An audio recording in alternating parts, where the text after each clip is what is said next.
I'm so impressed. I knew what button to hit there. It's been so long. I like forgot how to like start the show. Like I was like, oh wait, do I hit the video clip first or do I hit the like go live button first? But I Dude, figured it out. it's about time we get back on the air, man. What's going on? It's been a while. Has it been? Not been a month. It's been about 3 weeks though, right? 3 weeks. Almost a month. I think we Oh, got to be on 3 weeks by now, man. It's been quite some time. I mean, the last I saw you, oh. we were coming off a 4-day bender for March Madness, and I'm not gonna lie, I was quite glad to not see you again for quite some time. It was. It was. I think my wife said it best today. She goes, "Does like your fans think JB and Joey got a divorce after March Madness? Because you guys haven't recorded since then." And I was like, if anything was going to do it, it was probably that. That's the probably closest we ever come. Yeah, I understand. As you know, I haven't been big into March Madness before. I certainly haven't went on a 4-day bender with legalized gambling now available in Massachusetts. And there was some low lows. There was some high highs, but there were some low lows as well. It was amazing, man. It was actually a great time. Glad I opened your eyes to that, and so just prepare. That's going to be our March now for the next like 40 years. Yeah. See, I don't. All right. Well, whatever. That's another discussion for another day. Oh, there's no discussion to be had. That's what's going to happen. Just to be clear. Well, look, I mean, dude, how many beers do you think we drank total over the 4 days? I don't even want to think about it because all I'm going to think about is our other friend who I don't know if I want to mention him by name or not, but like who just got the Corona buckets and didn't drink them. And they were, in fact, like decoration. Yeah, exactly, dude. He was going for style points by ordering buckets of beers to himself and not taking a sip of one of them, dude. That's an odd move, man. So great start here. I got to go get my battery cord. So I will be right back. So the show is yours for the next like 10 seconds. You're a son of a bitch, dude. Yeah, All I right, know. I well, suck. you know what? Look, it's about time. It's my time to shine. You know I love these moments, man. So I'll tell you what. This Speyburn 10-year single malt Scotch whiskey is going down real smooth right about now. Real fucking smooth. Now, I'm imagining my boy JB is drinking Bud Light in honor of his favorite celebrity, Dylan Mulvaney. So he's probably enjoying one of those. We'll confirm that when he gets back. I'm back. Give me a second here. I got to figure out what I'm doing. Okay. Are you drinking a Bud Light? No, I am drinking a Starlight Distillery rye whiskey finished in cognac barrels. Oh, wow, there's a lot going on there. There is. I might get disconnected from Wi-Fi. So again, it might be your show. This is not a good start. Wow. Shaking the cobwebs off, bro. It's embarrassing. Yeah, and he's gone. Ladies and gentlemen, JB is gone. All right, well, it's my time to shine. The only problem is I don't know where the deck went. I'm back. Settle down. Okay. Settle down. I'm All right. getting excited. Yeah, I know. You love when it's like your show and only your show. Yeah. Well, I didn't have access to the slides, so I panicked. So just to be clear, you do. You just don't know where they are, which is frightening to me. If you gave me another 10 seconds, I would have found them. Bro. If you show up more than like 5 seconds before the show is supposed to start, I'll show you. All right, fair enough. Oh, yeah. So, all right, now JB and the deck is gone. Here's my time. I got to find the fucking deck. I got to find the slides and show them that I know what's up. Where could they be? Contain, cover, shift, picture in picture, half screen. No, contain, captions, graphics. Look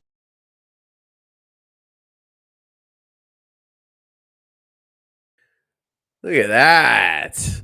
That was awesome. Let's do it again.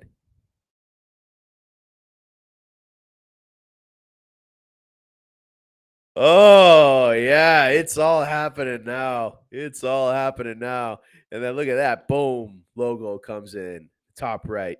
Real nice. Real smooth. And then what do you know? The primary background color turns. I'm trying to change it red, but it's still black.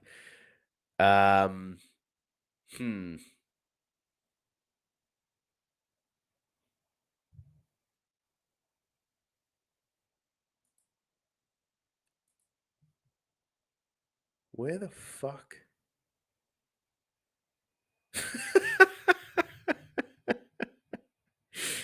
I can't find it. Son of a bitch. Uh, hmm.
Bro.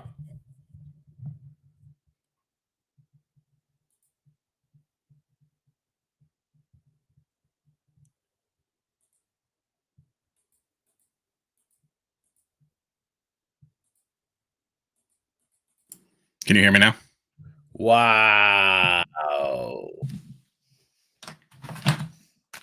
Wow, dude. Yeah, that's what happens when your wife steals your charger and doesn't decide to plug it back in for you.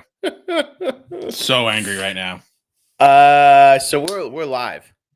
Yeah, I feel like I just end it and restart it, and we just Yeah. I just went on mute after like 10 seconds. How do I do that? If I click end stream, can I just click go live again? You think? Go for it. I don't know what other option would exist. If it ends, it's gonna upload, right? Yeah.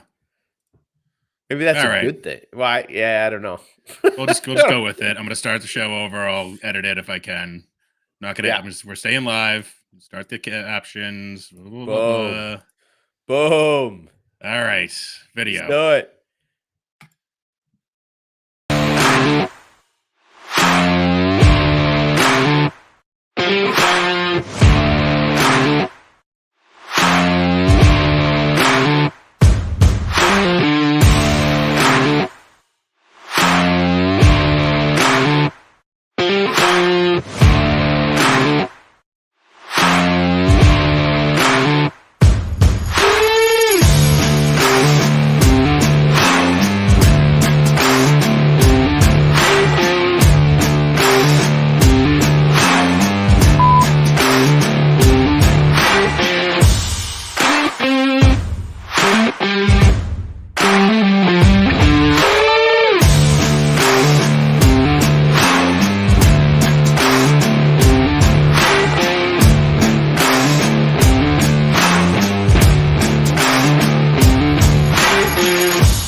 Let's try this again.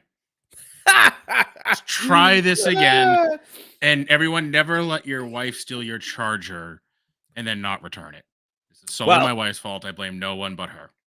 All right, we're gonna have to edit this shit up now. We're gonna have to touch it up real nice. But for those who are wondering, we went about 15 minutes into the episode with a long break of silence because your boy JB apparently couldn't get his laptop to work. So, needless to say, we are rusty after not having been live for what, 3 weeks now? 3 weeks. 3 weeks. 3 weeks.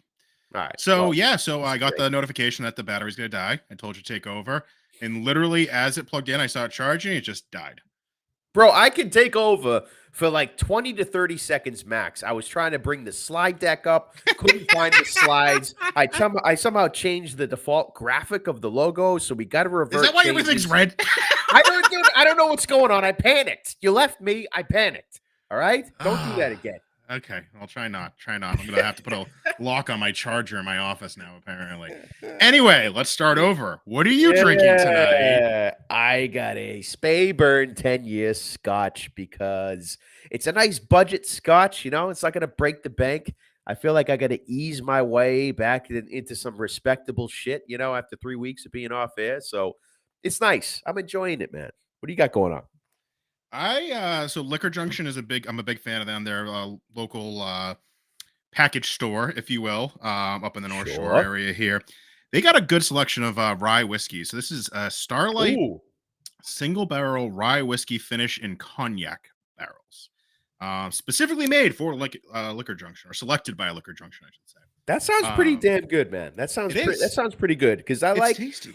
I like when you take a rye and you finish it in something else, be it a cognac barrel, I don't know, rum cask or something. I like it because I don't know, the fire of the rye mellowed out with something sweet. That's a nice combo. Something I can get behind. Something I can support. You know. It is. Just making sure we're still live. My battery's not going to die. All right, we're moving in the right direction. Oh here. yeah, moving in the right direction. So, I don't even know where to start because we talked about some shit. March Madness. You're welcome. Oh, God. That's our life going forward. Yeah. Yeah, it's pretty intense. Pretty intense. I'd say 4 days in a row. I mean, we did it up proper. Hotel room, nonstop action. I was not expecting the drinks and appetizers to be a four-figure amount per person. But sometimes you just gotta go. Sometimes you just gotta get after it. You know what I mean? And I think this was as you make. I know you make fun of me, dude, but it was truly my first March Madness bender. And yeah, it wouldn't be the worst thing in the world if we keep that tradition alive. Love it, love it. I actually thought when you factor in everything we did, I was pretty comfortable with what we spent. Now, we had another individual with us who decided to just buy buckets of Coronas and not drink them and then say they were Very strange. decoration. Yeah. Um, Very strange move. He treated them as if they were centerpieces on the he did. table, He did. which is an odd move. I've never seen it done before. Did. And then he would do things like get a whole duck where you and I would split half a duck. So there were some interesting things, interesting decisions were made within this 3.5, 4 day bender, I would say. Well, he went against the waitress's recommendation. He specifically asked for the portion size, and she said, "Oh, half duck? Yeah, you split that between at least two people." And he says, okay, I'll take the full duck to myself." Yeah. And it was it was an odd moment. It was an odd moment for everyone at the table. But yeah, look, I mean, there's going to be bad decisions each and every day in those kinds of environments. You and I had our share of bad decisions, right? Who are we to judge? I will judge all my life. Thank you very much. Anyway, let's get in. Let's get into this. We got Yeah, a lot of let's do it. recaps to Let's do talk it. about. I'm pretty excited about this pay-per-view card. I don't know. I think the fucking card is stacked. And maybe it's just because I Dude, know it a lot of is. people in the card, but like this, I'm Oh, very excited for this pay-per-view. And we'll break down yesterday's stats. Just gotta get it out there. Your boy's in a hole. All right. He's gone through some massive swings in March, and there was a massive uptick, a massive downtick, massive uptick, massive downtick. We're in a hole. We're in a so hole. dude, you're gonna catch me up, man. It's been 3 weeks. I've been out of the country. I come back and you're in a hole. You were riding high after March Madness, So bro. I blame you for this because when I go to make poor decisions, I will generally send you a text message and say, Max play on women's basketball over. And you would be like, JB, you're a fucking Yeah, moron. Don't do cut the it. shit. Yeah, yeah, yeah, Now, yeah. I feel bad sending that text message when it's like 10 p.m. at night here, and I'm like, oh shit, his like day is just starting. He might still be asleep. I'm not gonna send that text message. I Um, appreciate it. I do appreciate that. And I will I checked your bets, man. And yeah, there was a lot of shady shit going on while I was lot away. of shady stuff. A lot of shady Yeah. stuff. Um, there's only a couple I'm actually ashamed of. I will say a lot of them were thought out. And again, like I said, there were some pretty big hits, but then I Yeah. get the whole ooh, I can like now take this and do more because it's legal, and then I Oh just fucking yeah. piss it away. Of So course. Of course. Of course. What are let's you get gonna do? into it. And let's start off with Combat Zone 79. Yuri. This is what kicked off the Yeah. weekend. Dana White's looking for a fight. Combat Zone 79, Calvin Cater's promotion.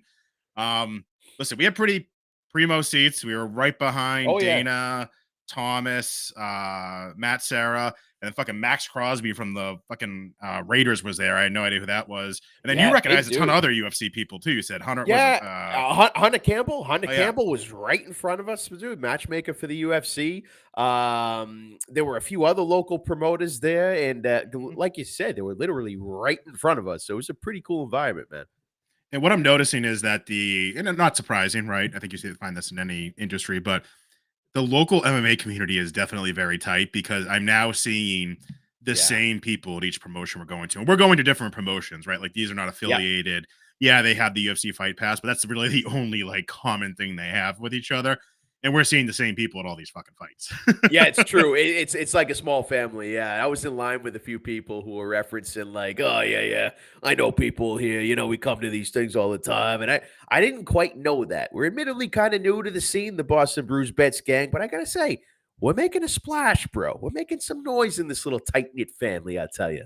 Oh, we were making some noise. I mean, at least I was making some noise. Again, I thought the fights were awesome. I think they were very high quality fights. I think maybe a little higher quality than you get at most regional MMAs. Again, I think all the main cards we get on all the regionals are very, very good, but the prelims are always little iffy. Yeah. Someone's going to get knocked out in the first 30 seconds. I thought all the fights were very good. Yeah. But the I did star too. of the show, Of course.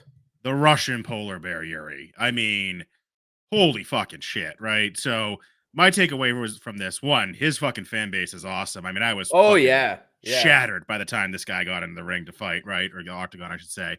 And Mhm. he had a crowd just wearing the polar bear hats going nuts for him as he walked in the octagon. Dude, blew me away, man. I didn't know his fall and was coming out to get loud, dude. That was impressive, man. And the performance, I mean, what do we expect, JB? We called it first round finish. And you know what I like about this fight is he actually met a little bit of resistance in the Did. first 30 seconds. He got rocked, he retreated, got his wits about him, made the takedown look so easy, and the finish came shortly after. I like that because when you look at young fighters like this, like you want them to face resistance and see how they react. And I'll tell you, man, he reacted just the way we thought he would, and he got it done the first round. It was awesome. Exactly what you want to see. It was great. Again, very exciting fight. I think he's also very well coached. I mean, I just remember his fucking corner screaming the exact right things when he was on the ground. I was like, this Yeah. is very well coached, very smart fighter.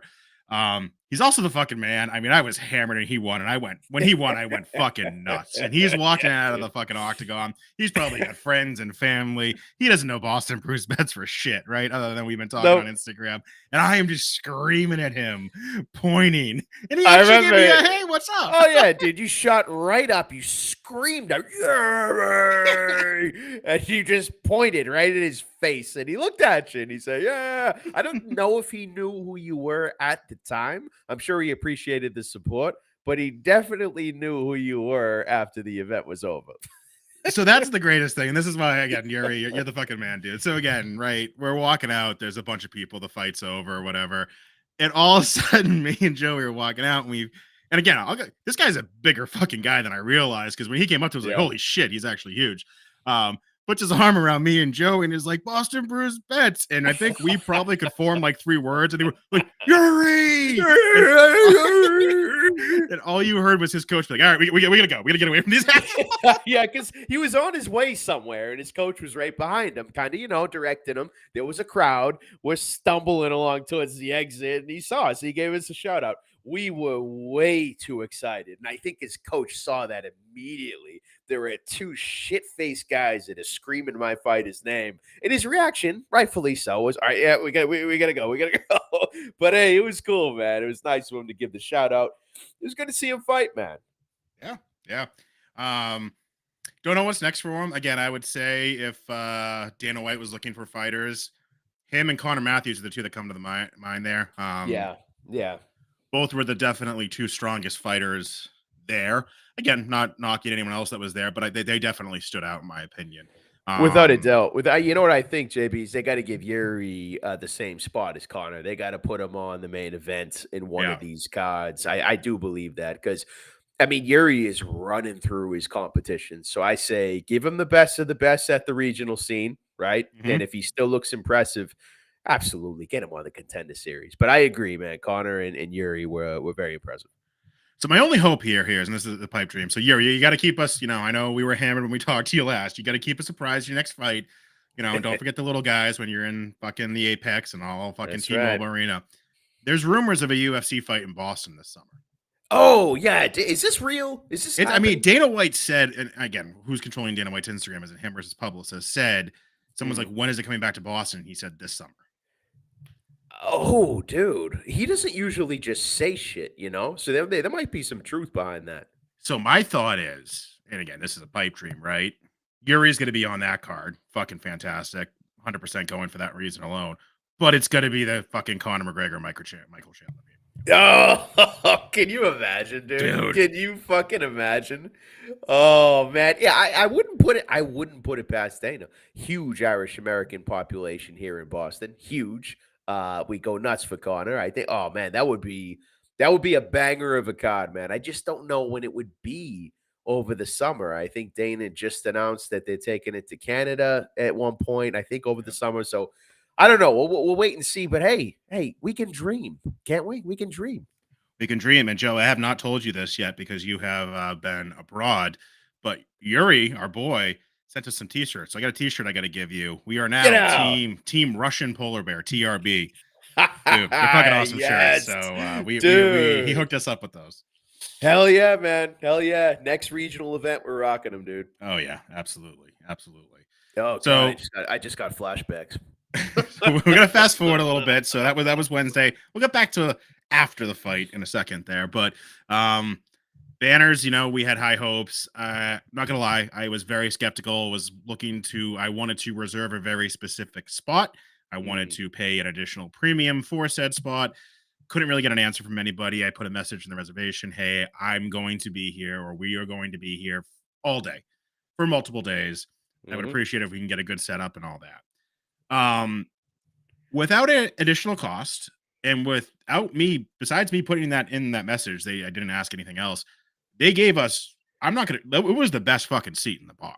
Oh, they delivered, bro. This was, I put it this way. I wouldn't want to be anywhere else in the entire city than that place that we were. I know you got to picture it up there right now, but it does not show the depth and width of the view that you get from this place, which is in the center of all of these TVs. Like what you see in that picture is maybe half of the TVs that they have spread across that wall. This seat was prime. It was a booth setup, so it was spacious.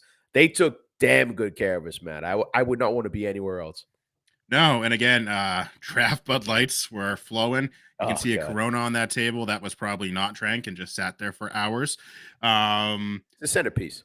But it was it was great, and the food was amazing. I know we all got different things. We got some apps. I think you got a sandwich. Good, I think man. I got the food there is really fucking good. Yeah.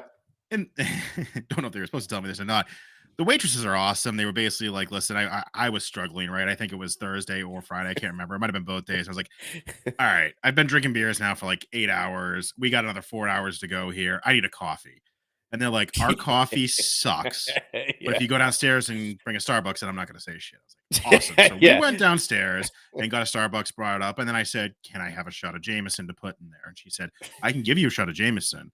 Whatever you decide to do with it after I give it to you is up to your decision. They guided you very well after you made that request. They had coffee, for fuck's sake. They sold coffee, but she said, do not have it. It is shit. Go downstairs and get it. And, you got to respect the honesty. And by the second day, because, we did spend 2 full days, they knew who we were. They knew the names. They knew the Boston Brews Bets hoodies. And I thought they showed some great hospitality, man. Nothing but good things to say. They did. You knew we were in trouble when there were waitresses that weren't serving our table that said, you guys were here like all day yesterday, right? It was like, yeah, no, we got problems. Yep. Well, you know what the key moment was, JP. The first night we were there, we closed the place down. We were the first ones there at noon, last ones there around 11:30 when they closed. You almost made a fucking scene because they just shut all the TVs off, all of them at once, without any warning, without any guys, you got to leave, nothing. They shut everything down. Your reaction was very controversial. I said, JB, chill the fuck out. We want to spend the day here tomorrow. You recovered, and we behaved ourselves and escorted ourselves out in a timely and orderly manner. And that allowed us to spend that second day. But we were at risk for about, 30 seconds. I don't know if you even remember that. I do. I'm going to go more was like a 5 to 10 second thing. And here's my thing. So, again, I'm not going to go into the details of my betting history on March Madness. I'll touch on a couple games, but I will just say I did a max play on Penn State, and that happened to be the game on when they shut the TVs off. TVs, I should say, off. All the TVs, all of them. And by the way, I want whatever fucking remote they have, unless they just like unplugged it from the outlet, because every TV literally shut off. It was pretty badass. Yeah, I have a lot of money on this game. So my reaction was like, oh, really? Come on. And then you said, hey, I'm coming back here tomorrow. And I thought, okay, my reaction was not great. I don't think my reaction was as bad as you're making it out. The place was completely silent, bro. So because we were the only two in the fucking place. Well, I know, but that's what made it seem like an overreaction. There was no other noise. But anyway, dude, it was fine. We didn't get kicked out. We left on our own, and it was we were gentlemen to the waitresses and waiters. We gave very generous tips. We did not cause trouble. They were as good to us as we were to them. Again, I forget what I had. I think I had to go back to the hotel room for something when you guys were going back to Banners, and I texted you and you were like, dude, they hooked us up with the same exact seat the second day. So Yes. props to them. I'm just gonna tell them I will be back next year. I Oh, want the yeah. same hospitality and I will tip the same amount of money. Mhm. It is the perfect spot for March Madness. Yeah, it's tradition at this point, bro. Tis tradition. Last thing before we move on, do you remember the person who got the very pink drink at Starbucks as we were getting coffee? I remember the drink being ordered. I don't remember much about the person. You asked about the person, so my answer is no. Okay. It was a very interesting person. I'll say we were both, you're Oh, about, yeah, I remember. yeah. Now Yeah. I remember. You're like, so me and Joey have been friends for so long that there's a lot of communication without words being said. Yeah. And I'll just say this is a very interesting looking person, and Mm. they got a very pink purple drink with a lot of whipped cream on top of it as we're like getting coffee, just trying to survive. We did not say anything to this individual. We just kind of looked at each other, and there was so many telepathic comments Yeah. made to each other that we just started laughing to each other. Nothing had to be It's said. We just laughed. it's good we can do that because now, especially nowadays, like you can't say things out loud anymore. No, So that's actually a good skill that we've developed over time. it is. So let's sync on back to Encore here Oh because yeah. again, I think it was, and correct me if I'm wrong here, Wednesday night we were at Encore. Thursday we were at Yes. Banners. Friday we were at Banners. I think Friday night we went to Encore for the night games, if I remember correctly. Yeah. And just I'm going to be transparent here, right? I think Encore is a great spot. I think the Win Sports Bet's a great spot. I think once you sit in the recliners and VIP section, if you want to call that, and that's not me saying that we're VIPs in any imagination, I will pay for those seats anytime. Mhm. The other seats just don't do it justice. So we got a Right. cocktail table for the night games on Friday night, and my neck was killing me because you're basically looking straight up at the screens. Yeah, it's not a good view. It's really No. not a good view. So if you're gonna pay money to reserve a spot, that's not it, man. That's not it. I mean, it's just like you said, it's no comparison. I think people need to know this, right? It's the Yes. first legit, let's say, the first sports book in Mass that's open. If you get overly excited and think you're going to reserve a seat and have a good time, think again, man, because you can only hold your head at that angle for an hour and a half, 2 hours tops, man. So it's a good call. Especially in March Madness, right? You're trying to look at a million screens. I get if you're like watching like the Super Bowl, you're looking at one screen, but we were like trying to look at different TVs, and it was not ideal. So, the next day we had agreed, hey, let's make Saturday an encore day. We want to be able to Yeah. walk away from the TVs, maybe play some blackjack, maybe play some roulette, whatever. But we want it to be a sports book day. So, um, because I'm amazing, your boy wakes up early. He has a coffee. He catches an Uber over there. You get to a casino around 9:30, 10 o'clock. You got some interesting people you're seeing. Okay. Including You got the people. you, dude. So, like, I looked like the most fucking upstanding citizen there because I knew I was there for the long haul. So I walked in. I already had a coffee, but I said, you know what? It's gonna be a long. I'm gonna go get the Dunkin' Donuts and get another coffee. As I'm waiting in line for the Dunkin' Donuts, I got the people that have clearly been there all night, clearly can barely form sentences, and have lost their entire savings. Okay, more power to you. 9:30 a.m. No Yeah. shit, dude. And then you got the people who, I'm walking around the casino because the sports book's not open yet. They're coming in and they got a wad of cash. Oh, this is going to be my day. And then you just see them walking out of the casino 30 minutes later. I was like, oh, yeah, they put it all in black and it was red. So the night before, again, not ideal, but the line was very long. I don't know if you remember this, Joey, when we were trying to get into the sports book. And Yeah, people were not being nice to the individuals that worked at the sports book. Yeah. I tried to keep my cool, one, because I was pretty fucking hammered, and I was like, listen, I just don't want to get kicked out for being drunk, so I'm just going to keep my cool and ask for my seats, and we're going to move on. And I was very polite to the staff there.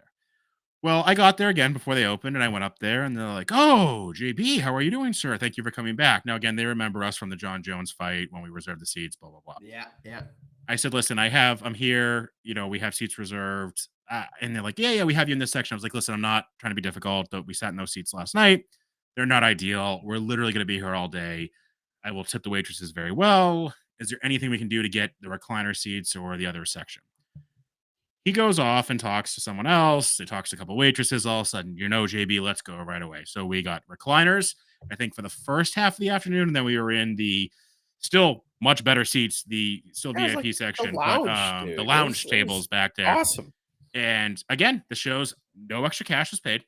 This was just be nice. Just And that's be it. fucking nice to people. You're exactly right. And I was actually kind of surprised with your demeanor because the line was ridiculously long. And I gotta say, man, Encore's got to figure it out when they're at max capacity on weekends to cash out your chips, waiting in the sports book, waiting at ATMs. They gotta figure it out, man. But your composure, it was much better than I expected. And they noticed, they appreciated it, they remembered you.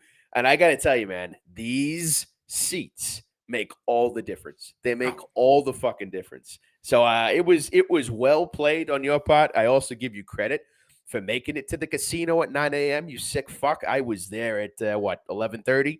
It's the yes. earliest I can do. I'm sorry, but you secured the bag and you made it happen, bro. So credit to you. I do, and that's a picture I got there. I was having multiple Bloody Marys. I think I had about 9 of them that morning. But you can see the sports book is empty. It's basically me and no one else there because none of the games had started yet. We were watching, I think, the Champions League soccer for a little bit there. So, Nice. but again, it goes back to tip your waitresses. We got in there. Oh, JP, so good to see you again. We didn't wait for more than 30 seconds for a drink. Like, Right. these people that have an attitude about shit like that, just tip your waitresses. Be nice. Things are returned. Goes a long Um, way. Before we get into bad beats, good wins of the weekend, I am going to say I think the Encore Hotel is overpriced. That being said, I was comped a room simply for being a Wins Reward member. I don't gamble a lot there on Wednesday night. The rooms are fucking amazing. All right, so this is a Vegas style hotel in Everett, Massachusetts, not Boston. But it was legit. And gonna rewind a little back. So again, Yuri wins. We're on cloud 9 and hammered.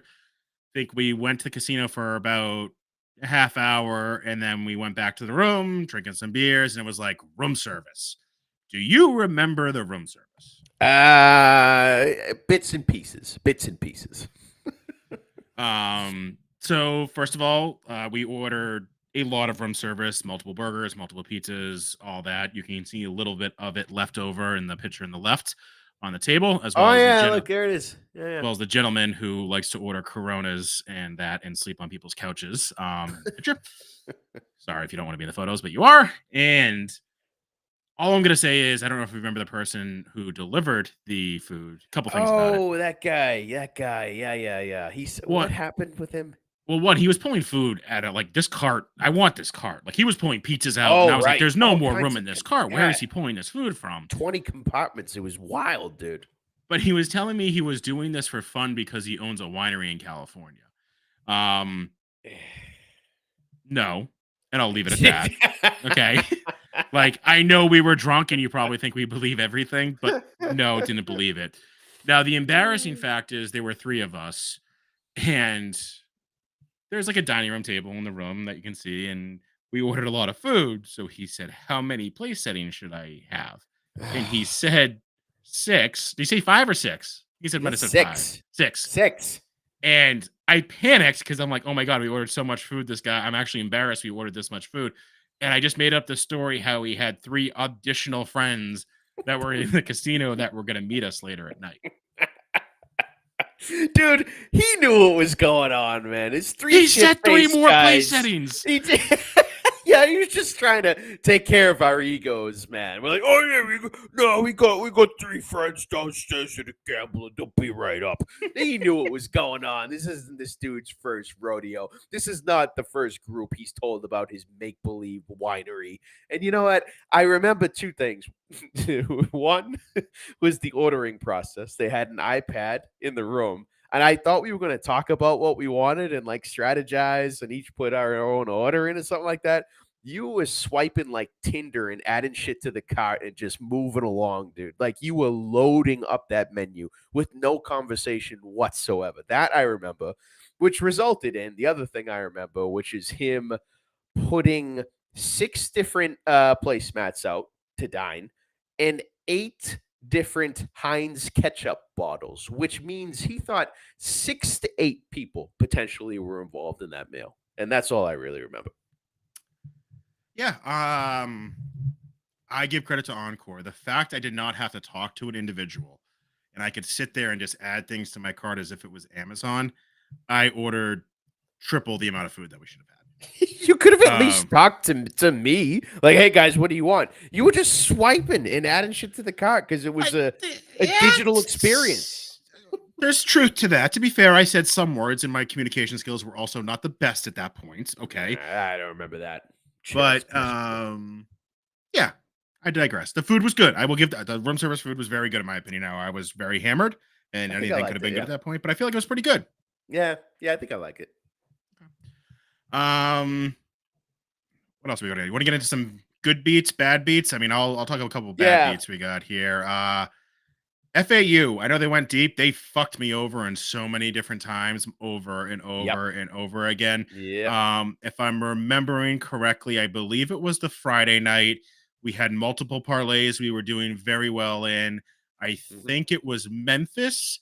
Yep. Was the closing out piece, and FAU sunk a basket to win 66-65 as the final score. And that basically killed my Friday. It went from like could have been a positive like 20 or 30 unit night to like down 10 units. So it was heartbreaking.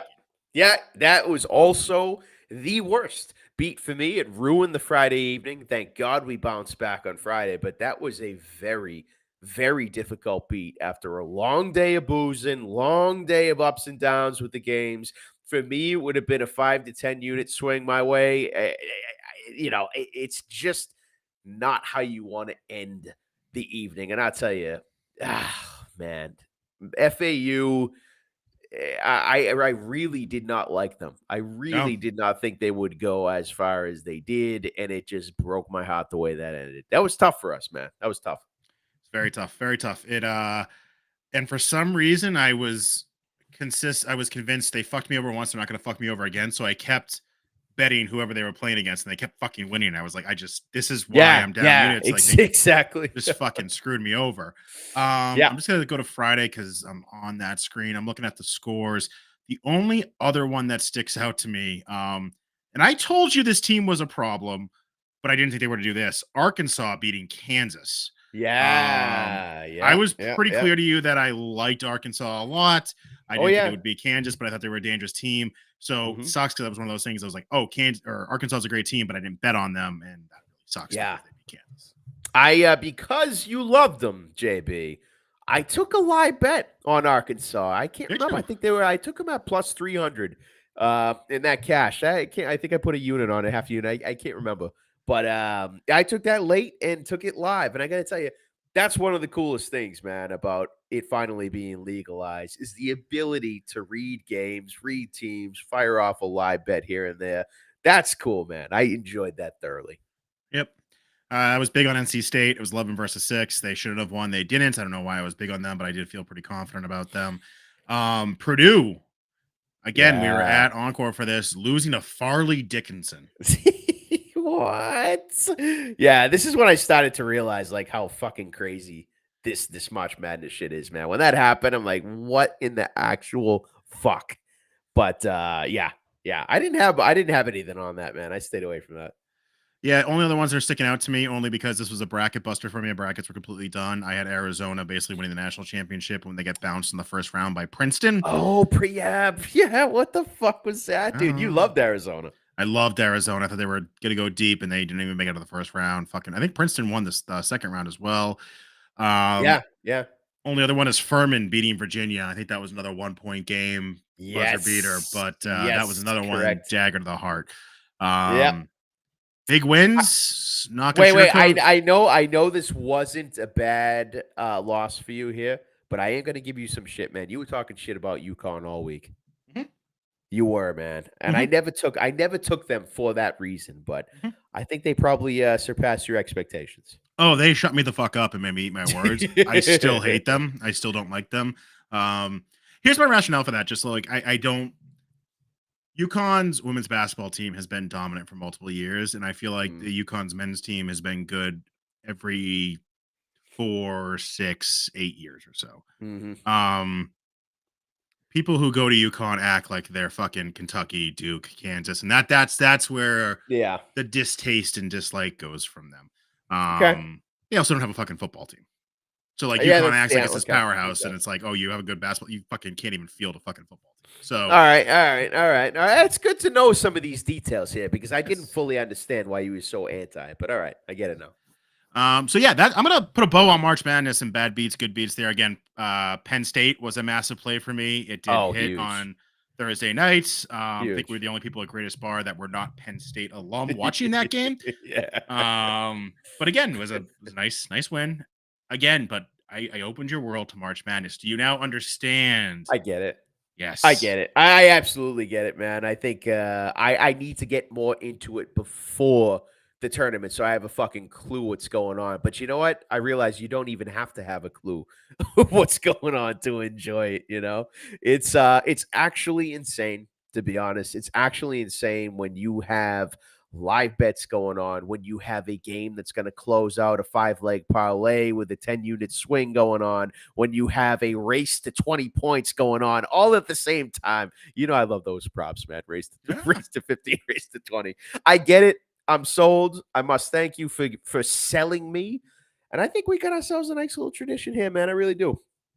I think we do. And a couple final thoughts on March Madness here. So here's my I've always wanted to go to Vegas for March Madness, and now I'm questioning we don't need to go to Vegas for it. After this, we absolutely do not. We don't. You know, and I think Vegas is going to really feel the sting from Massachusetts residents. You know, it's just we have options now, and if there's one thing that was proven during that week, it's like, hey, you situate yourself up at Banners for 12 hours in that booth seat. Fuck it, I'll take that, man, over Vegas. I'll take it. Yeah, agreed. All right, let's move on to this. Was the dude, what UFC fight was this? I'm saying the Gaethje fight was the main event, but it wasn't. What was the main event? No, Usman and Edwards was made. Yes. Yeah. Remind me to give you shit about something after this, but okay. All I'm going to say is I picked a lot of fights correctly this night. Roman Dolidze did not lose. Bullshit. To Vettori. Bullshit. That's a bullshit decision, and it makes me hate Vettori even more. That was bullshit. So I was somewhat confident Roman won.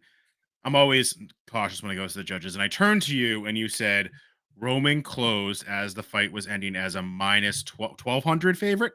It was 1,200. Minus 1,200 minus with the live odds. Said, okay.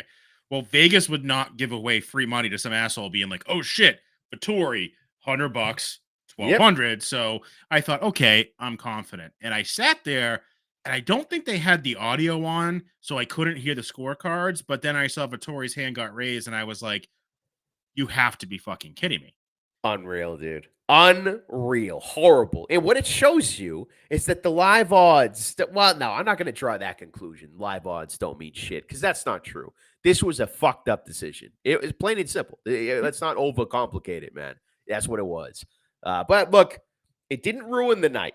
It didn't ruin the night. I mean, you had some other hits, JB, actually. That would have been nice for both of us, but you had some other hits. I did. I guess where I'm going with was that would have closed out a parlay without Justin Gaethje in it, like a 6, a 7, like multiple team parlays here. And then I had Justin Gaethje. So when that happened, I think I looked at you and I was like, yep. And I just kept hitting my phone. Or I kept enter. Then I said, well, apps are empty. And then I stood up and I walked away from you and I went to the machine. That's basically a reverse ATM where you just put money in and you enter numbers and they give you a ticket for your money. Yeah.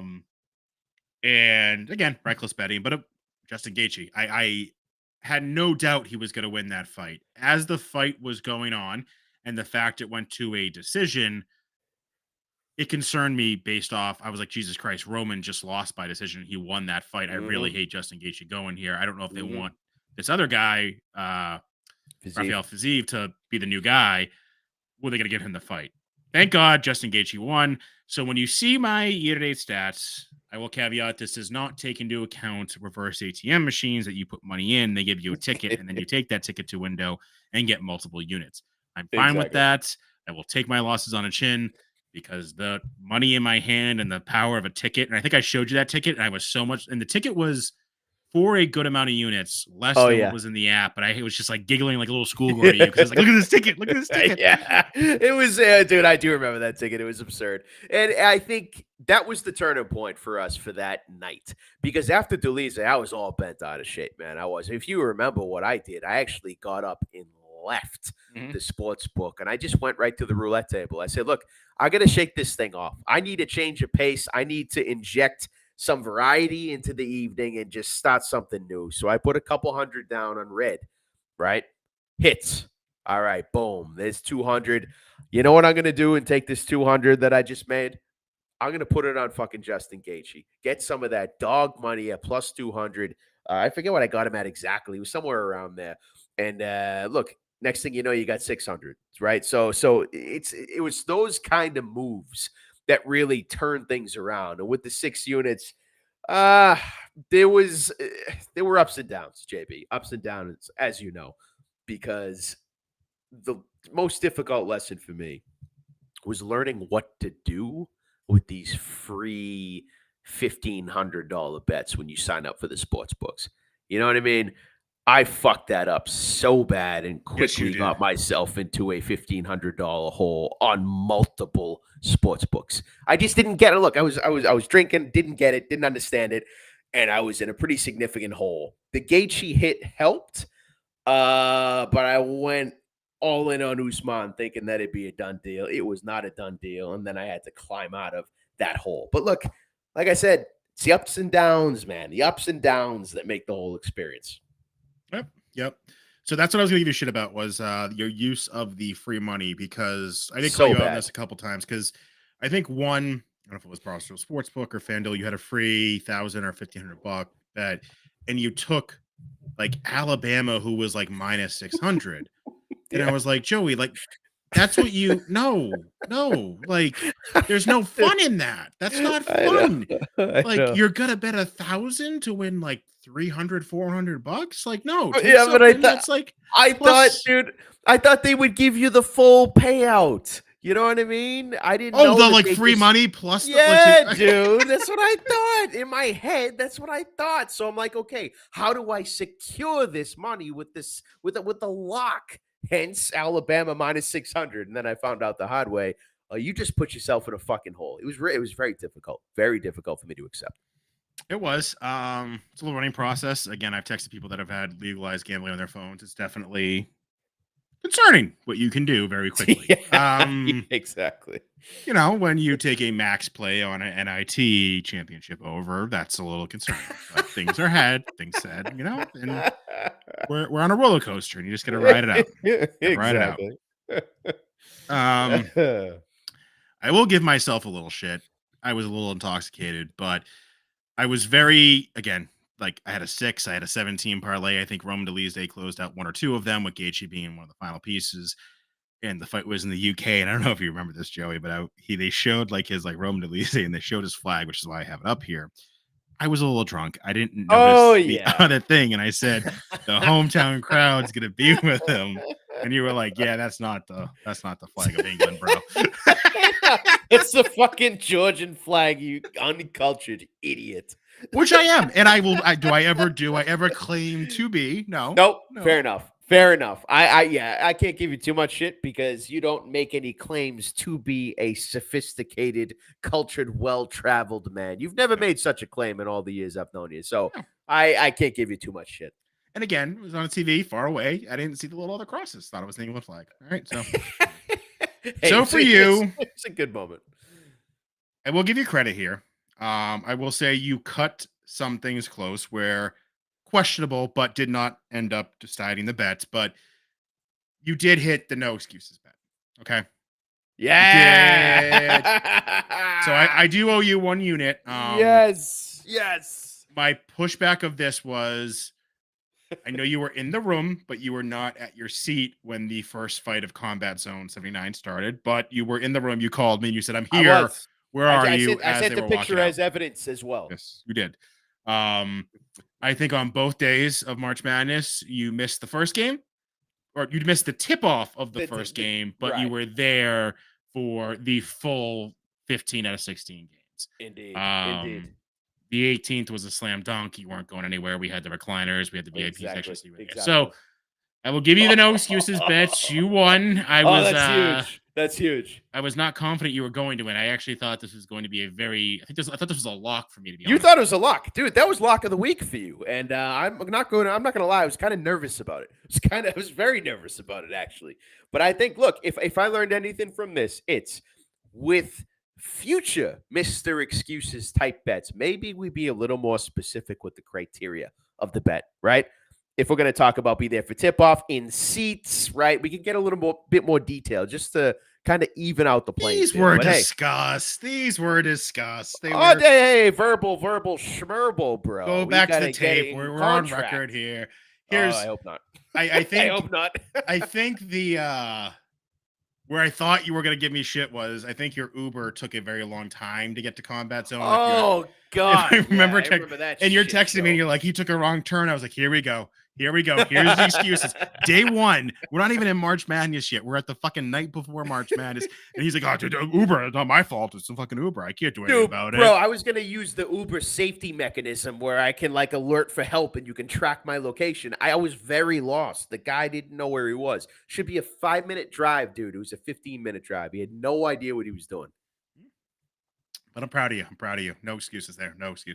All right. Love it. All right. So we're going to move on. Okay. I gotta get positive here. What we're not going to talk about, but I have multiple units on as the Masters. If you're interested, check out my picket. Yeah. All I'm going to say is the person who is currently tied for first place, I picked him to win the entire Masters. Ooh. Hey, take it easy. Let's move into Pereira versus Adesanya 2. I'm very excited for this fight card. Great card. Let's just get right into it. Like prelims, got some thoughts, got no thoughts. I'll let you do the reading of the names and we'll go from there. All right, we go through it. So first up, we got Sam Hughes. Great nickname for Sam. Sam Page. It's a great fucking nickname. Going against the Brazilian newcomer in Jacqueline Amorim. So she's never fought in the UFC. She's coming from the LFA. She's a subspecialist, young, 27 years old. Going against somebody who I just can't put money on. I don't believe in. That is Sam Hughes. I mean, if you look at her record in the UFC, Jesus Christ, she's fought 1, 2, 3, 4, 5, 6 times. She's lost 4 fights. Dismal record of 7-5. No, thank you. If I were to take a pick here, I'd probably take Jacqueline, right? But how do you put money on this fight, JB? I don't know. Can you answer that question? No, you don't. And this is where, when, again, we had to drive to New Hampshire to place a bet, I'd be like, Joey, we're not even talking about this fight. Now the fact that I can sit here and be like, oh, it's going to start. Maybe I should do something. Stay away from this because, again, the pick is Jacqueline. She's 6-0. She's a Brazilian fighter to the point. Sam Hughes has really proven nothing. She's 7-5. The odds are correct, but you don't want to lay 2.25 units to win one, or sorry, 2.65 units to win one on a opening prelim women's MMA. Yeah, God, thank you. Talk me off the friggin' ledge. Next up, we got Steve Garcia, the Meme Machine, versus Shalian Nerdembike. I think that's how you pronounce it. Probably not. For this one, JB, I do like Mr. Nerdembike. I do like him, man. I really do. The guy has fought a lot for a 28-year-old, man. He's 39-10 for a explain that to me. Record. How do you have that many fights at that age? Dude, it's insane. It's insane, man. He was born in 1994. Yeah, like, dude, the local scene in China, I don't know what it's like, admittedly, but he has racked up a shitload of fights, man. So if you look at this matchup, I think the thing is with Steve Garcia, it's like, who have you beat? Who have you beaten, man? He's been in the UFC now for 4 fights. He's lost 2 of them. And if you look at his wins, Charlie Ontiveros, not a huge fan of him. He's either going to knock your lights out in 30 seconds or he loses. That time Charlie lost. And the other win is against Chase Hooper, the busted prospect who's probably going to get cut. You know what I mean? So I can't roll with Steve Garcia. And if I look at a guy at 28 years of age with the veteran status fights, it's going to be his 50th fight, for fuck's sake. I'm gonna go with Nerdembike. I am. I'm gonna take him straight up, probably. There's just something telling me, JB, take advantage. Minus 190. It's not too steep, you know. Why not? I love it. I'm on the same page as you. Straight up, I don't know if I'm there. He's a parlay piece for me. He's Okay. definitely in a parlay. Where I'm curious is the finish. Like, what is Yeah. he inside that is? Because he's a killer, right? Like, I'm not making this up. Like, he just destroys people. Is my understanding. He's not a big decision guy from what Well, the thing is, JB, since he got to the UFC, he has been a big decision guy. It's one thing to destroy all of these low-level bozos in the regional scene, which is where he got most of his finishes, right? He's had 4 fights in the UFC, 3 have come by decision. So, he's only had 1 finish in the UFC. So, I don't know if you can have a whole lot of confidence in that, but I respect rolling the dice. it's a fair point. The only thing I'll say, he did beat Derek Miner, and you know my thoughts on him. I have a lot of respect for that guy. Yeah, me too. Yeah, he's a good fighter. Looking up the odds by inside the distance is only plus 120. Not juicy enough for me straight up. So parlay piece for me, but not straight up at minus 190. Yeah, I like that. All right. Next up, we got Trey Ogden versus Ignacio Bahamondes. And Bahamondes, for me, he sounds like a parlay piece, but I just don't know if I can trust him at this point, JB. Roosevelt Roberts is a guy who Ignacio has beaten. Believe Roosevelt, he is no longer in the UFC. I know that. So it's another thing where it's like, if you're going to put a 25-year-old in Ignacio into a parlay, you trust in the kid.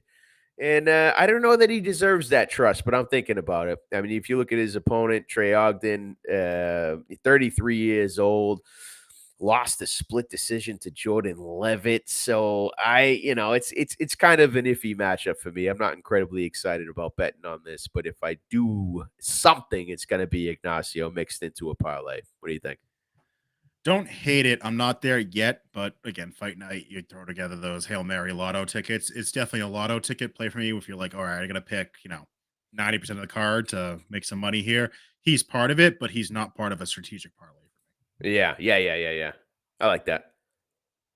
All right, next up, Cynthia Calvillo versus Lupi Godinez. I think Cynthia Calvillo is just horrible. I just hate watching her, man. She's lost her last 4 in a row. I understand she's got some names, fought some decent competition, but my God, I remember her fighting Nina Nunes, her last fight that she lost.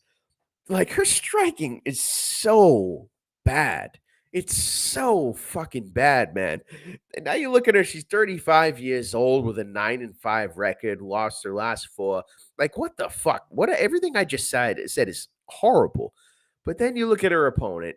I was on the Loopy hype train too early in her career, man. And when you lose to Angela Hill, which she did by unanimous decision, I mean, she got pieced up, man. It was not a good look. And at that point, it's like, all right, Loopy's a good wrestler. She's got some serious work to do on her striking. Okay, but who are you fighting?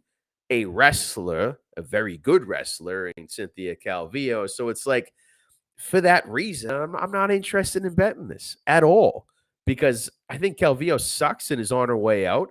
I think Loopy isn't nearly as good as I thought she was, and she can't use her strength to the degree that I'd like her to if I'm going to have my money on her because Calvillo is a good wrestler. So, bottom line, JB, stay away, man. I got to stay away. What are you thinking?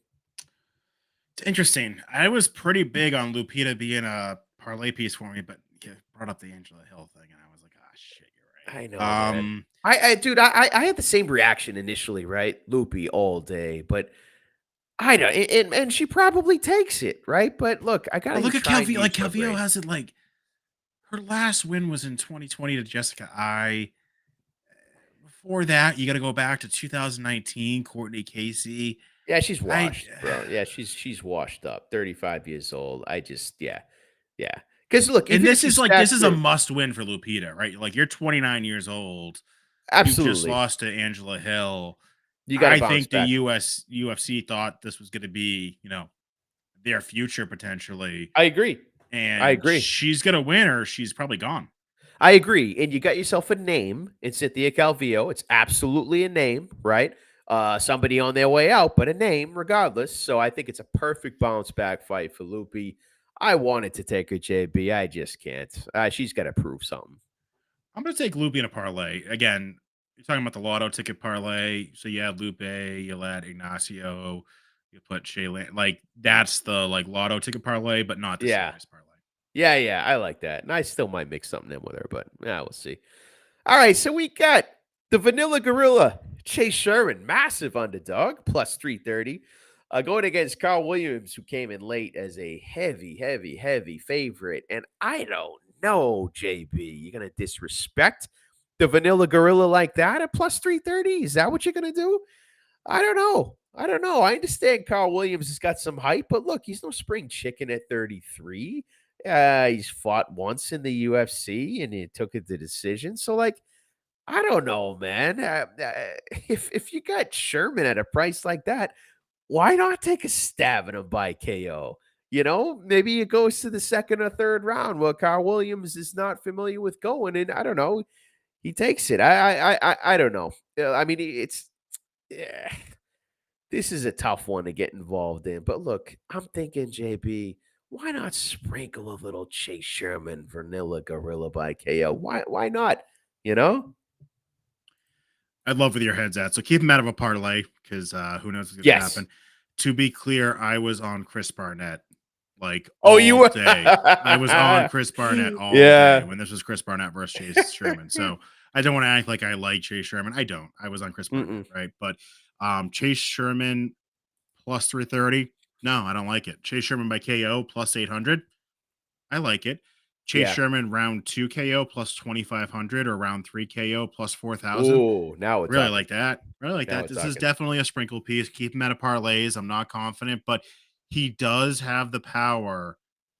And I think the gas tank, he's proven that if Carl Williams tires himself out in round 1, Chase Sherman's going to win this fight in round 2 or 3. Yeah, for sure. Chase has got the experience, man. He does. And Carl Williams, he's got one fight in the UFC, man. You know, it's that means something to me. But yeah, we'll see. Some of those prices sounded real nice. Real nice. Juicy and tasty. Yeah, I'd say, hey, we got GM3, Gerald Mearshot versus Joseph Pfeiffer. And you know what? I feel like every time GM3 steps into that octagon, we have some action on him in some way, shape, or form. Is now the time to stop that tradition? I say no. I say it's not. And in fact, look, GM3 at plus 155, okay. But do you know what he is at sub? GM3 by sub. Is it plus two something? Plus 275. Yeah. Yeah, I think I'm gonna take a dabble on that for old time's sake. For old time's sake, JB. I know GM3 is getting up there, but look, he's 35. It's not like he's 38, 39. So he's still got some tread in the tires. And you know, is his opponent, for me, again, unproven. One fight in the UFC, and I understand it was a finish, but again, one fight in the UFC going against a vet. Give me GM3 by sub one more time, JB. Let's go. I agree with everything you said here. So here's my issue, right? Like, I like Joe Pfeiffer a lot. If you go back to the tape, the whole B Joe Pfeiffer, Dana White, like amping him up. Like I bought into it. I bet him, and he won. Yeah. GM3 has just fought too many people. Like, again, to your point, Joe Pfeiffer fought, like, he got a setup opponent to be like, you are Joe Pfeiffer, you are the future. Here's your, like, how is he minus 180 against an event like GM3? Yeah, I don't know. I think he's going to get too excited and make a mistake, and GM3 is going to get him out of there. That's what I think. So I think what you do here is, I'm going to call it a ladder play. It's not a ladder play. This is going to be outside of parlay because if this kills your parlay, it's going to fucking haunt you. Yeah. I think you take GM3, the plus 155. God forbid he just wrestle fucks him to death. And like Joe Pfeiffer does have a submission like defense, but he takes him down the entire time. So you take him to plus 155. You take GM3 at sub plus 275. And then the bet, Boston Brews Bets has to make anytime GM3 is fighting. GM3 win by round 3 sub. Round 3 sub. That's it. That's plus it. 1,400. Yeah, absolutely, bro. I can't believe I forgot about that prop. Round 3, GM3 cash it all fucking day, dude. So I was trying to think, how do you hedge that if Joe Pfeiffer wins? You say, well, fight does not go the distance. Yeah. Yeah. It's Yeah. minus Absolutely. five. That's minus 500. Yeah. Vegas is on to that. So I think if you're looking to hedge, you don't do that. You'd take a Joe Pfeiffer by KO. Joe Pfeiffer is not going to submit GM3. Correct. There's zero chance that happens. I really hope I don't eat my words here, but I just don't see it happening. That's correct. The issue is when I said, "Oh, do that hedge," Joe Pfeiffer by KO is minus 105. Son of a bitch, dude. So you just got to go in on GM3. You do the ladder play, GM3 to win, GM3 to win by sub, and then GM3 to win by round 3 sub, and you hope it happens in round 3 and you win all of them. But you kind of cover yourself. I like that. Hey, well done, man. I like that. I'm surprised by Joe Pfeiffer by KO is minus 105. That surprises me.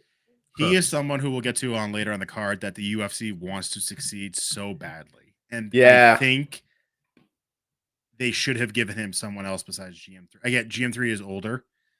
He's not the greatest now, but he has like this. Again, I'm upset about this. I think Michael Chiesa was supposed to be on this card too. Michael Chiesa and GM3 are two of my favorite UFC fighters. Like, they are just like fucking squids when it comes to the octagon. Like you can't get off. Like they will just fucking suffocate you.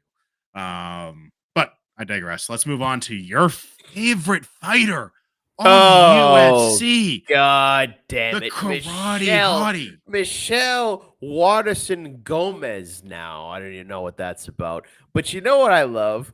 She's kept the nickname, the Karate Hottie, as a 37-year-old. It just doesn't work, Michelle.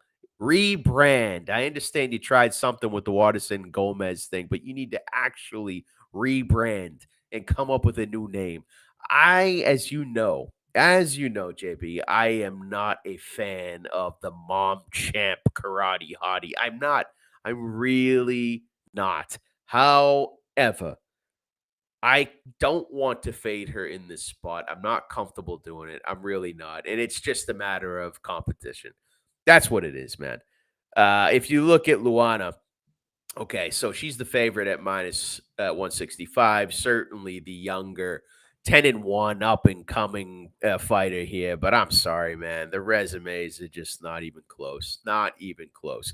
We're talking about Sam Hughes earlier and her 7-5 record. Like that was her last win, and she couldn't finish her. She won by decision. You know what I mean? It's like Michelle Waterson, as much as I am not a fan of her, right? Her resume is, as she's fought the best of the best in women's MMA for her weight, right? So, look, if I'm going to take Luana, what are you going to do?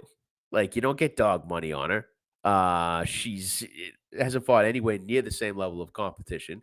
What do? Take Luana by decision? And once I get into props like that, I'm like, fuck it. Stay away from this, man. So as much as I would love to fade the 37-year-old Karate Hottie mom champ, I'm staying away from this, man. Interesting. It's interesting. I have mixed thoughts about this, so I probably will not bet it. Part of me is Michelle Waterson. Again, I didn't realize her last name was Gomez. She must have gotten married. I didn't know that. Was at the local MMA event as a ringside announcer. Oh, right. Was it Combat FC, was it? Combat FC in Wilmington. I'm thinking, is that karma to bet against her, right? Like, do you not bet against someone you saw in person like that? Also, since then, like, I was trying to see if we could get on TV with her. I followed her on Instagram. She doesn't look bad. She's fucking ripped. Like, she is, she's fit. So my initial pick was like, you got to go with the Karate Hottie. One, piss off Joey. Fuck him. Like, let's just go Karate Hottie. It's not a bad look. I mean, it's not crazy. It's not that crazy, JB. But then I looked at Luana and I was like, I don't like that. I don't like it. Not that her resume is like stacked. Oh, you beat Sam Hughes, who we just shit over. You beat Brandon Marcos with an illegal up kick. Okay. Right. Yeah. Not exactly. Not even a real win. It's not that, but she's got the look the UFC wants. Okay, so you're thinking, all right, if the fight goes the distance, that comes into play. I agree. I do. And I think Luana is 29. I think she's attractive. I think she could be, oh, let's make this the new hottie, the karate hottie bullshit. Sure. It's probably a pass for me. I'll put this. I'm not going to bet Luana at minus 165. I may sprinkle Michelle plus 140 in a lotto ticket parlay. I have zero confidence in it. It's more so I feel like Karma's a bitch. And if I don't, she'd be like, I fucking saw you guys at CES. Boston Bruce Bets is dead. So I need to bet her just to have a little bit of that faith. Oh, that's fucked up, but I like it. I like it. All right, moving on. All right, here we go. Minus 130, Kevin Gastelum against the action man, Chris Curtis at plus 110. I don't know what to say about Kevin Gastelum, man. It's so weird that this dude is 31 years old. It really is strange to me. He should be like 38 in my head. Like, I think he's past his prime. I don't know how else to say it. JB. At 31 years old, Gastelum is past his prime. He's got to prove otherwise. Meanwhile, you have the action man at 35. The dude's never looked better. Never looked better. He's getting knockouts still. I mean, his last fight against Joaquin Buckley, maybe he wasn't winning that fight but he got the KO in round 2, right? Still counts. And I'll tell you what, man, it's tough to bet on Gastelum at this point. It really is. So if you're gonna give me Chris Curtis, who's got some momentum, right? Why not get that dog money? Why not get that? Now the question is, do you get cocky and take him by KO? No. Absolutely not. Gastelum's never been knocked out, and it's not going to happen. I just think it's stupid. I think it's a stupid move. But straight up at plus 110, man, I'm going to find a way to mix Chris Curtis into a fucking parlay. That's what I'm going to do. What are you going to do? 1 unit play straight up, and definitely a parlay piece for me. I haven't listened to a lot of podcasts only because I've been absolutely crushed this week, but I've heard that Gastelum opened up as a dog, and now everyone's questioning their pick on Curtis because they're like, well, all the sharps have Gastelum. All the sharps have Gastelum. He opened as a dog, really? Yeah. But to your point, I just like, and again, Kevin Gastelum would like fucking absolutely destroy me if I saw him in person. So this is no disrespect. Of course. I'm just not impressed by him, and I am impressed by Chris Curtis. I think Chris Curtis is also got a chip on his shoulder, rightfully so, that there's a kid on the main card and he's the prelim main event. Yeah, that pisses him off, and I think it should. I think he's every right to be upset about that. So I think you take Chris Curtis plus 110 straight up, and I think you put him as a parlay piece. I'm pretty confident Chris Curtis is going to knock him out, but not confident enough to bet it. Yeah. I'm with you on that. I'm with you. Look, Gastelum is just past his prime. Great fighter. I think he just passed his prime. Super past his prime. Like, what is he still doing? He needs to be that guy that's going to like bare knuckle fighting or going to PFL. He'd run through people there. Correct. Or just fighting, down, not fighting elite talent anymore. Maybe that's the beginning with Chris Curtis. I don't know. We'll see. Should be a good fight.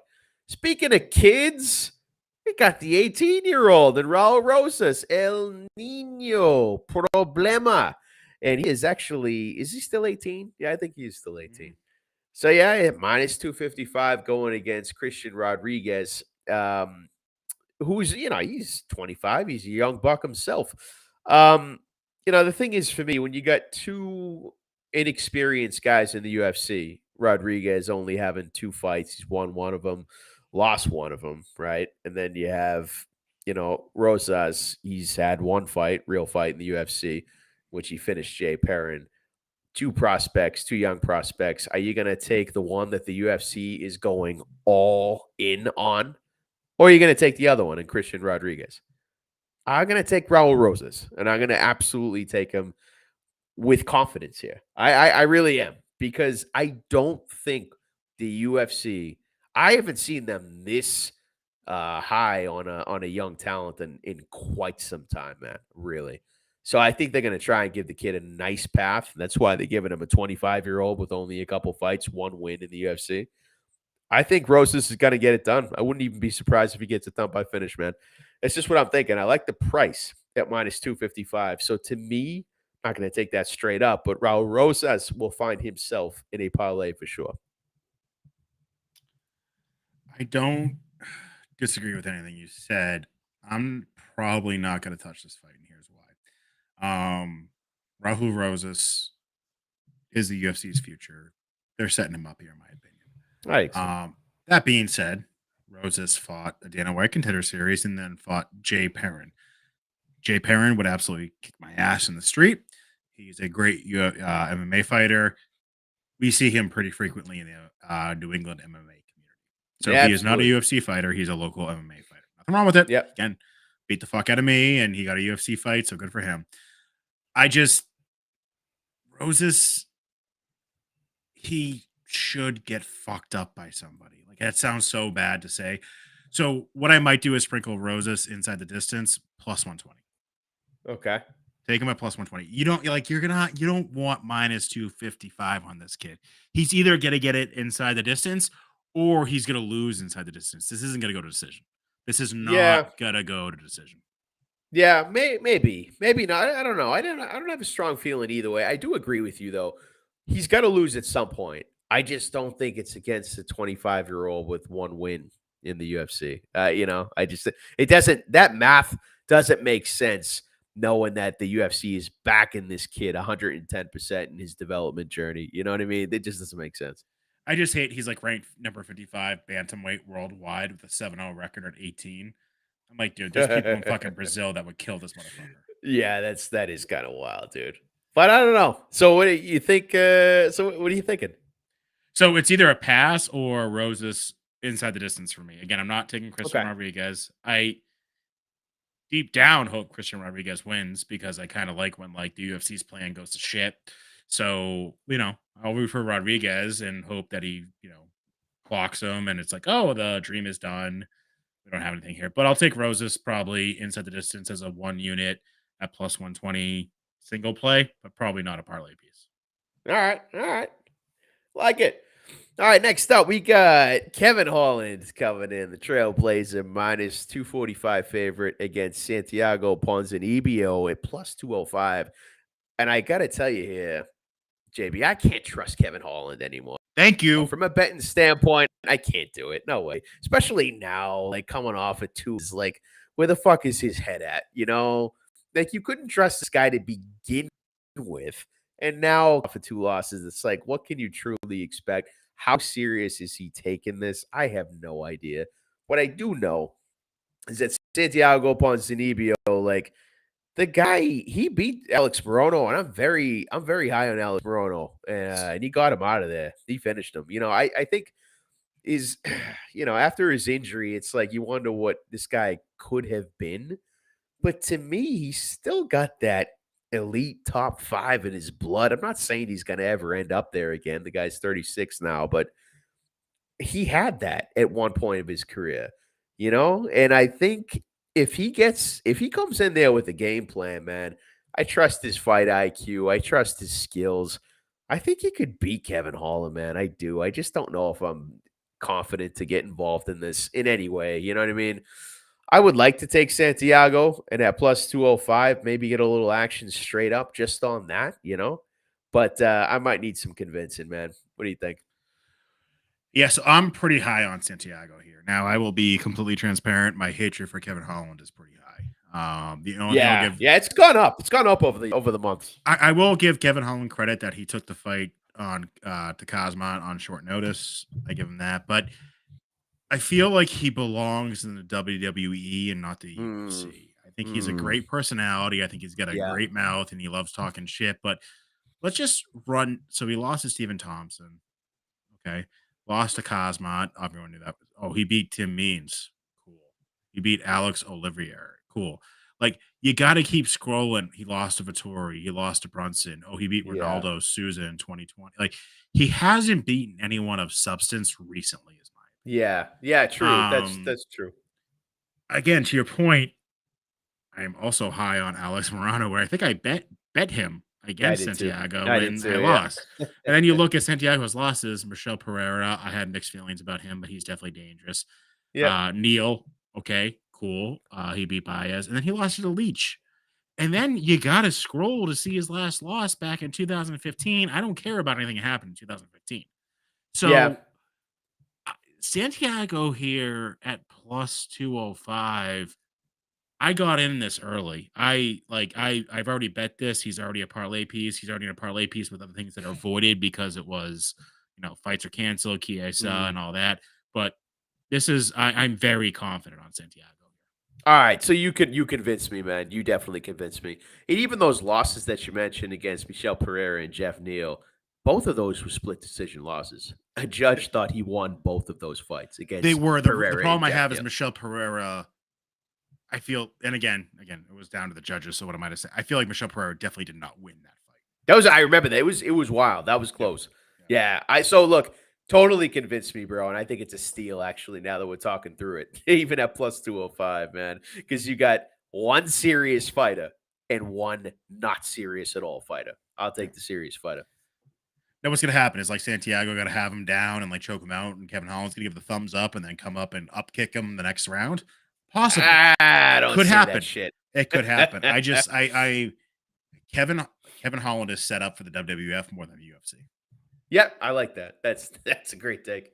All right, next up, the New England Cartel's own Rob Font as a dog plus 155 against Adrian Yanez, favorite minus 180. Adrian's got quite the streak going, and I don't know what to do with this fight, JB. I've thought about it for a bit. I don't know what to do with it. I just think Rob Font's boxing skills are phenomenal, but I think Adrian Yanez as a fighter is without a doubt on his way up. I think he's going to be something, man. At 29 years old, coming into his prime, 16-3. Then you got Rob Font, past his prime, 35 years old. His last two losses have been against Chito Vera and Aldo, so he's fighting elite talent, right? But I think Rob's best days are behind him.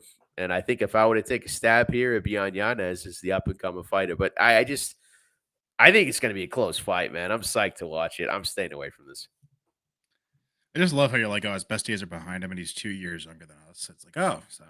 Oh my God! Can you imagine getting in an octagon with like a 29-year-old stud like Adrian? Can you imagine? I can that? barely get off the couch or out of bed. Oh God! Huge disclaimer here: New England Cartel, Calvin Cater's gym. Yeah, I'm gonna bet Rob Font. I'm gonna bet Rob Font. Dude, why not? Dog money? Come on. It's dog money. He lost to Marlon Vera and Jose Aldo. Mm-hmm. Okay, I can live with that. He beat Cody Garbrandt and Marlon Moraes and Ricky Simone. I do agree with you. I think Adrian Yanez is a fresh up-and-comer, but I just look at the strength of schedule, and it's like who Randy Costa is the only name that stands out here that it's like, okay. Yeah. I know him, and I've watched multiple of his fights. Everyone else is like, yeah, maybe I watched that fight. So you give me a New England guy at plus money, and I just went to his Combat FC at Encore, and he was there in the corner of multiple UFC fighters. Yeah, it's true. Give me Rob Font. Give me Rob Font all day. Don't get cute. Not? Just Rob Font plus 155. Sure, I like it, and why not? Like you said, All right, Gilbert Burns, favorite at minus 450 against Jorge Gamebred Masvidal. The BM. They're keeping that alive, man. They're keeping that alive. I don't know if you saw the press conference, man. They mentioned it multiple times. Was it no, they didn't go that far. They just kind of announced it when he was coming out to the press conference. The BMF. Anyway, plus 360. God damn. Last time I checked, Masvidal by KO was 700. And you know what? Like, why not? Why not? Should Gilbert Burns win? Yeah, of course he should. Are they going to keep this fight on the feet? And that's the question. You know what I mean? Masvidal's got some grappling skills. He's not a wrestling ace by any means, and he certainly got nothing to offer from a jiu-jitsu perspective, especially with regards to Gilbert Burns, like not even on the same level, right? But if it's on the feet, are you telling me that Masvidal doesn't have a chance at the KO? At clipping Gilbert Burns, hurting him and getting him out of there? Of course there's a chance he can do that. So at plus 700, I feel like you have to take a stab on that because what the fuck else are you going to do with Gilbert Burns? Take him straight up? Forget about it. Even put him in a parlay is silly. Like, I don't know. I think the line's off, man. I'm not a Masvidal fan by any means at this point in his career. By any means. I do not like him as a fighter, but I think the line is quite disrespectful, JB. It's just my thoughts. Yes, I agree with everything you said. The line is disrespectful. I don't think it's as off as you think it is. I think it's off. I think it's way two-sided, but Burns should be the favorite here. If you tell me Burns is plus, Of course, yeah. or sorry, minus 200, minus 250. Okay. Yeah. Minus 300, JB. Yeah, I think that's right. Burns minus 300. Here are my thoughts. And we've talked about this, right? Jorge has mentioned the R word, retirement. Yes. If he loses this fight, he should retire. There is that, you know what? Good for him to come out and say that if I lose this fight, I should retire. He should. He should. He should go make money somewhere else because his UFC career is done. You won the BMF belt. That was the height of your career. Congratulations. Yep. Thank you for destroying Ben Askren, but everything else you kind of should. Yeah. I'm not impressed with Gilbert Burns. Now, wrestling, really? Like wrestling wise, yes, he's the better wrestler, but Jorge has great takedown defense. I know he's a street fighter, but he's like 75% takedown defense. So if Gilbert can't take him to the ground, which again, I think he will eventually. I think you get like round 1, round 2. Okay, Jorge's tired. Gilbert takes him down and wrestle fucks him for like all of the half of the second round and all of the third. Just to your point, Jorge can knock him out. I don't know if Gilbert can knock out Jorge. Does Gilbert possess Kamaru Usman power? He throws bombs. Yeah. So the technique, no, absolutely not. I think Usman's shot was a great technical power shot that he destroyed Masvidal with. Gilbert Burns throws massive power, but doesn't have the technique. He's not trained by Trevor Whitman. You know what I mean? But if he catches Masvidal with one of those overhand rights, yeah, he could knock him out. And Masvidal's chin at 38 years old, who knows how that's going to hold up? But you're right to question whether or not Gilbert Burns on the feet, can catch him and put him away. I think you're right to question that. It's just, I don't. And here's my like internal dilemma. I have Gilbert Burns like signed UFC gloves from having an NFT. So like I want those to go up in value, but then I'm looking at who he fought and I'm like, oh, he beat Tyron Woodley. Usman canceled, lost to Usman in round 3. I remember that fight, KO. I'm not going to count the grappling match, and then beat Stephen Thompson, then lost to Chimaev, okay, and then beat Neil Magny round 1. Jorge is a live dog here, so I'm going to take him. Not only am I going to take him, I'm going to be traveling for Easter, but you know what I'm packing? I'm packing my Razor Ramon shirt. What the fuck? Okay? Your Razor Ramon what? My Razor Ramon button down, bro. Okay, all of my Razor. It's got Razor Ramon on the ladder, Razor Ramon walking out, the Razor Ramon shirt. Oh God! And again, let's not forget Jorge Masvidal. Where is this fight? Miami. It's in Miami. Yeah. He is the king of Miami. So Jorge Masvidal plus 360. I think you take it, but I also think you take more on the KO because I don't think this goes to decision. And I think if it goes to decision, Gilbert Burns ends up getting more control time and blah, blah, blah. And he ends up losing the fight. So the play is Jorge Masvidal by KO. Don't get cute with the rounds. Just take him by KO and hope it's like a fucking Ben Askren knee in the first fucking 30 seconds. Yeah, I like that. Masvidal KO, why not? I'm just saying, you saw that Gilbert Burns Chimaev fight. He's got a dog in him, man. He's got a dog in him. Oh, the main event, Alex Pereira as a slight dog, plus 115 against Izzy Adesanya at minus 135. I'm torn to shit on this fight, bro. I really am. I really am. I am. The last fight, man. Adesanya had that. He had the fight won before he got assaulted in the 5th round by Pereira. Mhm. You know what I mean? So that alone, it's like, okay, this time around, is he going to continue to outclass him on the feet and win the majority of rounds? Can he stay away from Alex Pereira's assault? I don't know. I'll tell you, man, I've been watching some videos of Alex Pereira. He looks dangerous, man. He looks on point. He looks focused. He looks like he's ready to put this thing away. But I just, as much as I don't like Israel Adesanya, I respect the hell out of his game, respect the hell out of his skill. Let me tell you what's really got me torn. Have you did you see the press conference tonight? Saw half of it. Izzy looks scared, man. If you want to watch the stare down at the very end, Izzy looks, I haven't seen him like this, man.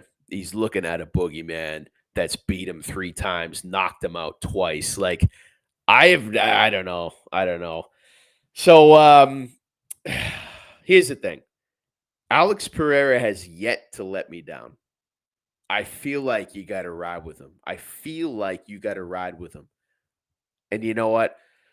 I think it's going to be one of those things, JB. Let's see how the night goes.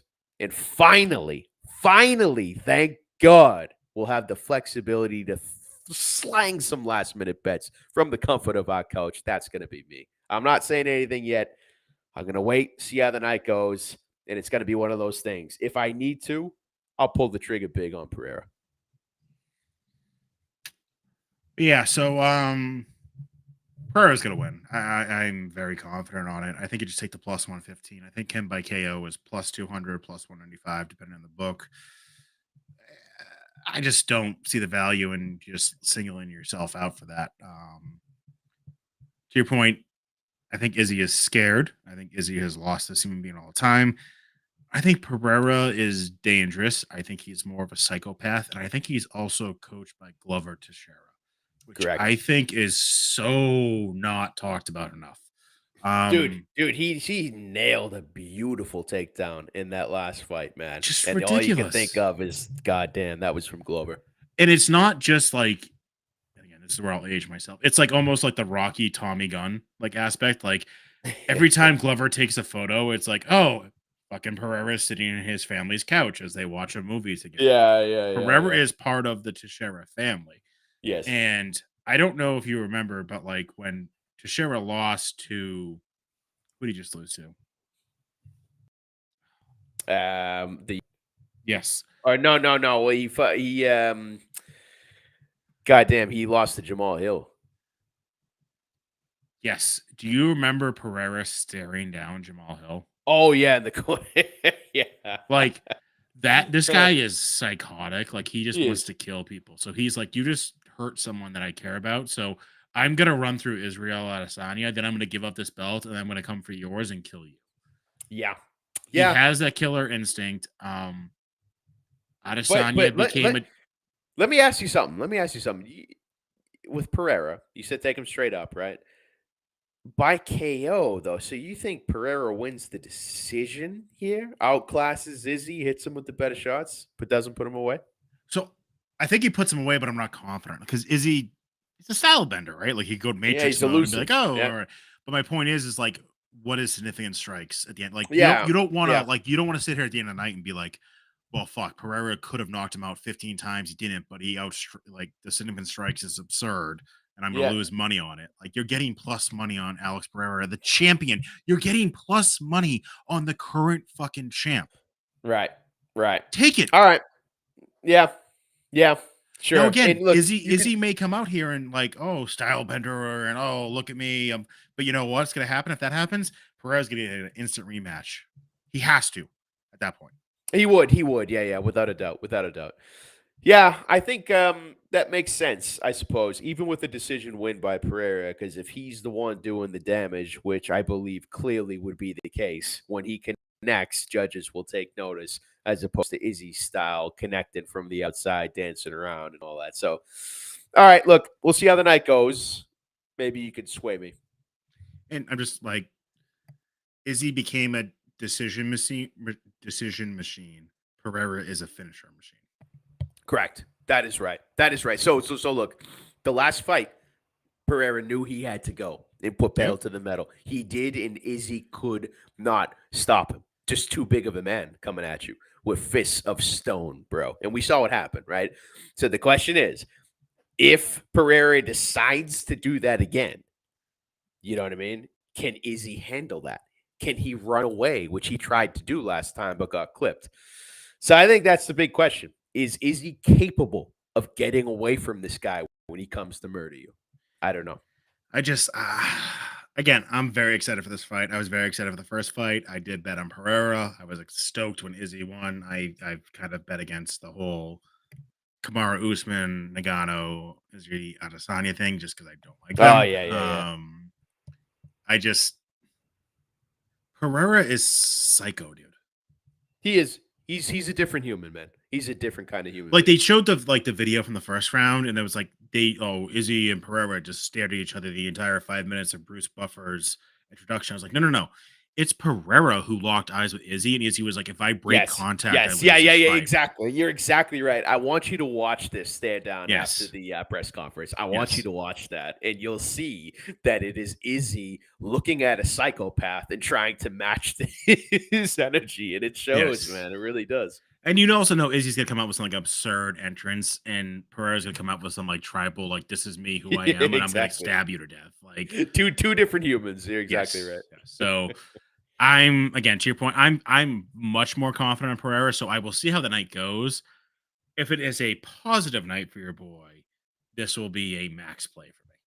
Yeah. Oh, God. Oh, this could be fun. But it hasn't been fun, so let's talk about that. Oh, God. How is this possible, bro? What the fuck? This being able to gamble and everything is absurd. So I'm just gonna set this up. Like, you benefited from being out of the country for 3 weeks. Yeah, I did. Yeah, that's probably true. Like, you went on our bender, you went up, and we're like, peace out, and then we're unable to. It's the perfect thing after a bender like that. Just get the fuck out of there, you know. Because I was up, I was up more than 4.7 units in March. Yeah. Right. Again, what this doesn't count is the reverse ATM machines, which that's significant. Not going to count it because, all right, here's my biggest pet peeve, right? Like, we are on Picket. You can see my bets anytime. You can see my stats anytime. What I hate is if you go on Picket, you'll see people like, oh, max play. I haven't lost a bet in 3 weeks. You click on their profile and they don't sync their bets. I will stay here and tell you I lost all my money. I will sit here and tell you I lost everything. That's part of it, man. Yeah, that's part of it. But they got to fix this whole kiosk thing, man. Of course, we're going to be placing bets at the kiosk. Does not reflect in Picket. Somehow WinBet has to connect those to the app. Somehow, I think if I scan my card, it should just link to my app, which then links to the Picket. More so for the fact if it links to my app, then I don't have to go to the cashier's window to cash it. Yeah. Okay. All right. So we are at an hour and 47 minutes, which probably means we're actually closer to an hour and 20, which isn't bad. Oh, okay. That's also no. I don't think you're right though. I think we're actually at an hour and 47 minutes. No, I didn't hit end. Oh, okay. All right. Wow. All right. So not bad, bro. Not bad. Only thing we got on the docket is CES 73, Friday, May 13th. I don't know who's fighting. I don't know if we're gonna get tickets. Saw it on Tapology. Pat Sullivan, I'm gonna tag you in this. Hook us up with some tickets, Sully. bro. All right. Sully, get Boston up, Brews. brother. Let's get Boston Brews bets on the mat. Let's get Boston Brews bets on the mat together, all right? Come on. We will be there. It's about a month away. We will be there. That's all I got. That was a long show. And my computer died and my internet died and everything. But down money. But I don't know. Any final thoughts here? Well, look, there's a lot to catch up on. I think we were success. But I think you're right, though. I needed to get away from the action. And I was off to Europe for a few weeks. I am hungry, and I'm coming back this weekend with a vengeance. None of this fucking, I finished the night, minus half a unit or plus a unit or something like that. No, it's time to make moves, man. You've been hogging all the action, JB, since the shit got legal. It's time for Joey to come and establish his presence. That's what I gotta say. I love it. I love your enthusiasm. Did you bet on the Masters? Just curious. I did not, no. So you did not bet on the picks I told you to bet on? No, dude. I got back like a day and a half ago, bro. I forgive me. I haven't bet on golf yet. For fuck's sake. Just looking at what I text you. Hang on. What? All right. I mean, I told you to bet on Tiger Woods, Phil Mickelson, and Jordan Spieth. Phil and Jordan Spieth are live dogs. I left out the Brooks Koepka play that I played, and he's in first place right now. So, ebbs and flows, bro. Ebbs and flows. You damn right, man. We really need the San Diego Padres to pull this out tonight. So if we got any Padres fans out there, let's have that happen. I don't know why my cash out keeps changing, but we need some Padres. Padres. All right, brother. So we got to get back. All right. So it's been a hiatus, rightfully so. Yeah. But yeah. We're going to go back to every week. Is that fair? You goddamn right, dude. Absolutely. No question about it. All right. Well, let's make some money this weekend. Let's Yes, sir. You are positive. I will get positive. I promise everyone I'll be positive by the end of the year. And with that, any final thoughts? I'm coming over for some beers on Saturday. That's all.